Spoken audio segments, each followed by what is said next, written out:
कहानी एक ऐसे भविष्य की है जहां दुनिया का बहुत बड़ा हिस्सा वीरान और उजाड़ हो चुका है। दूर दूर तक फैला हुआ रेगिस्तान, तपती हुई गर्मी और जिंदगी के नाम पर सिर्फ कुछ बचे हुए लोग। इसी खतरनाक दुनिया में हमारी मुलाकात वर्जिल नाम के एक आदमी से होती है। वर्जिल अकेला सफर करते हुए एक छोटे से आउटपोस्ट पर पहुंचता है। उसे एक ऐसी जगह जाना है जिसे दर कंपाउंड कहा जाता है। वहां पहुंचने के लिए उसे किसी ऐसे आदमी की जरूरत है जो इस खतरनाक रेगिस्तान को अच्छी तरह जानता हो। आखिरकार उसकी मुलाकात कीथ नाम के एक स्थानीय आदमी से होती है। वर्जिल उसे पैसे देता है और दोनों एक पुरानी गाड़ी में बैठकर द कंपाउंड की तरफ निकल पड़ते हैं। शुरुआत में सफर सामान्य लगता है, लेकिन कुछ ही देर में उन्हें इस रेगिस्तान की असली मुश्किलों का अंदाजा होने लगता है। चारों तरफ सिर्फ रेत है और सूरज की गर्मी लगातार बढ़ती जा रही है। गर्मी से परेशान होकर वर्जिल गाड़ी का एयर कंडीशनर चला देता है, लेकिन यह फैसला उनके लिए भारी पड़ जाता है। गाड़ी का इंजन ज्यादा गर्म हो जाता है और आखिरकार गाड़ी खराब हो जाती है। अब दोनों को पैदल या किसी दूसरे तरीके से आगे बढ़ने का रास्ता ढूंढना पड़ता है। इसी दौरान वर्जिल की नजर जमीन के पास किसी चमकती हुई चीज पर पड़ती है। जब वह करीब जाकर देखता है तो उसके होश उड़ जाते हैं। रेत और चट्टानों के बीच सोने का एक बहुत बड़ा टुकड़ा दबा हुआ था। यह इतना बड़ा था कि वर्जिल और कीट दोनों समझ जाते हैं कि अगर वे इसे निकालने में कामयाब हो गए तो उनकी जिंदगी हमेशा के लिए बदल सकती है। दोनों तुरंत उसे निकालने की कोशिश करते हैं। वे अपने पास मौजूद औजारों और गाड़ी की मदद लेते हैं, लेकिन सोना इतना विशाल और जमीन में इतना गहराई तक फंसा हुआ था कि उसे निकालना उनके लिए संभव नहीं था। काफी कोशिश करने के बाद कीथ एक योजना बनाता है। वह वर्जिल से कहता है कि उनमें से एक आदमी सोने के पास रुके और दूसरा किसी भारी खुदाई वाली मशीन की तलाश में जाए। कीथ को लगता है कि वर्जिल इस वीरान रेगिस्तान में अकेले ज्यादा समय तक नहीं टिक पाएगा, लेकिन वर्जिल उसकी बात मानने से इनकार कर देता है। वह कहता है कि सोना उसी ने खोजा है, इसलिए वह खुद यहीं रहकर इसकी रखवाली करेगा। आखिरकार कीथ वापस जाने के लिए तैयार हो जाता है। जाने से पहले वह वर्जिल को बचा हुआ पानी, खाना और बाकी जरूरी सामान दे देता है। वह उसे बताता है कि उसे वापस आने में लगभग 5 दिन लगेंगे। कीथ के जाने के बाद वर्जिल बिल्कुल अकेला रह जाता है। अब उसके सामने सिर्फ दो चीजें हैं। एक तरफ करोड़ों की कीमत वाला सोना और दूसरी तरफ एक ऐसा रेगिस्तान जहां कुछ भी आसानी से नहीं मिलता। शुरुआत में वर्जिल को भरोसा होता है कि कीट 5 दिन में वापस आ जाएगा, लेकिन जैसे जैसे दिन गुजरते हैं उसकी मुश्किलें बढ़ती जाती हैं।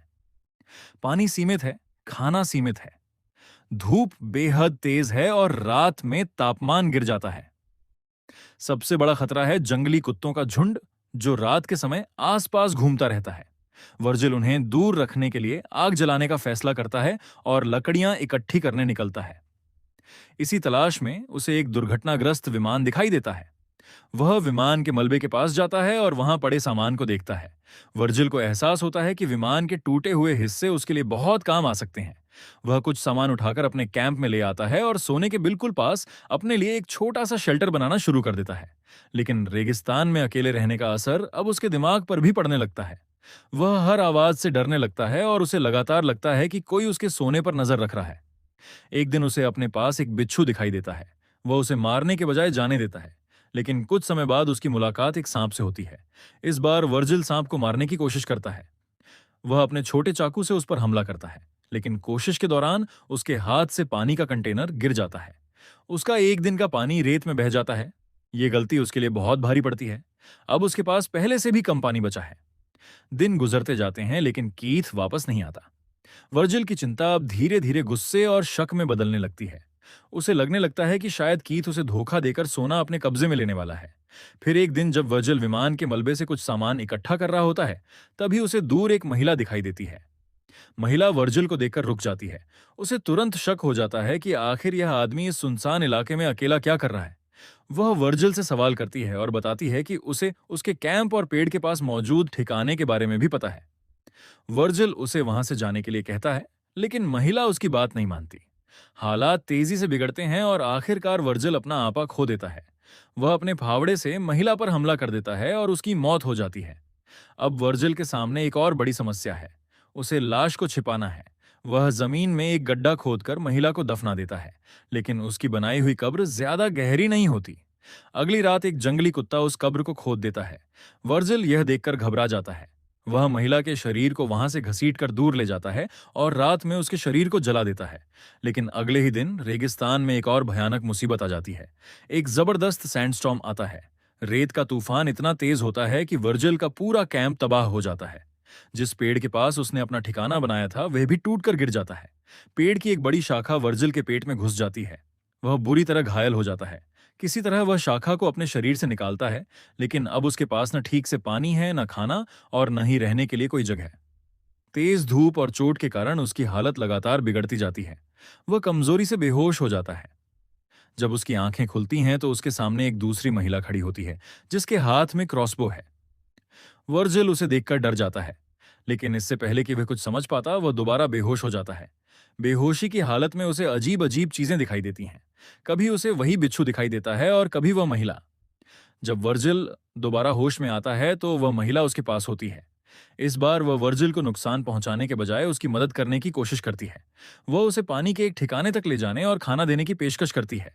लेकिन वर्जिल की मानसिक हालत इतनी खराब हो चुकी होती है कि वह उस पर भरोसा नहीं करता। वह महिला पर चिल्लाकर उसे वहां से चले जाने के लिए कहता है। जाने से पहले वह महिला उससे एक अजीब सवाल पूछती है। वह पूछती है कि क्या वर्जिल उसकी बहन को जानता था। वर्जिल इस सवाल का जवाब नहीं दे पाता और महिला वहां से चली जाती है। वह कहती है कि उसे उन लोगों से नफरत है जो शहरों से निकलकर उसकी जमीन के संसाधनों का फायदा उठाने आते हैं।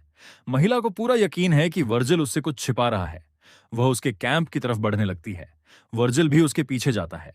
अब वर्जिल लगभग मौत के करीब पहुंच चुका है। किसी तरह उसे अपना रेडियो मिलता है और आखिरकार उसका संपर्क कीट से हो जाता है। वर्जिल घबराकर कीट को बताता है कि उसकी हालत बहुत खराब है। कीथ उसे जवाब देता है कि वह ज्यादा दूर नहीं है और जल्द ही वहां पहुंच जाएगा। वर्जिल को लगता है कि अब उसकी जान बच जाएगी, लेकिन असल सच्चाई कुछ और होती है। कीथ वास्तव में काफी समय से आसपास मौजूद था। वह खुदाई करने वाली मशीन के साथ वापस आ चुका था और सही मौके का इंतजार कर रहा था। लेकिन वर्जिल की हालत इतनी खराब हो चुकी थी कि वह अब खुद को बचाने की स्थिति में नहीं था। अचानक जंगली कुत्तों का एक झुंड वर्जिल पर हमला कर देता है। वर्जिल उनसे बचने की कोशिश करता है, लेकिन उसके शरीर में इतनी ताकत नहीं बची होती। कुछ ही देर में जंगली कुत्ते उसे मार डालते हैं। वर्जिल की कहानी यहीं खत्म हो जाती है, लेकिन कहानी का सबसे बड़ा रहस्य अब सामने आने वाला होता है। कीट दूर से यह सब देख रहा था। वह वर्जिल की मदद करने के बजाय उसके मरने का इंतजार करता रहा, ताकि अब वह अकेले उस विशाल सोने को निकाल सके। कीट खुदाई वाली मशीन लेकर सोने के पास पहुंचता है।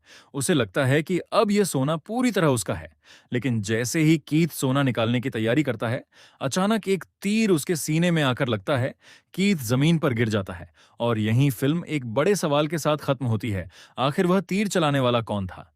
क्या वह वही दूसरी महिला थी? क्या वह अपनी बहन की मौत का बदला लेने आई थी?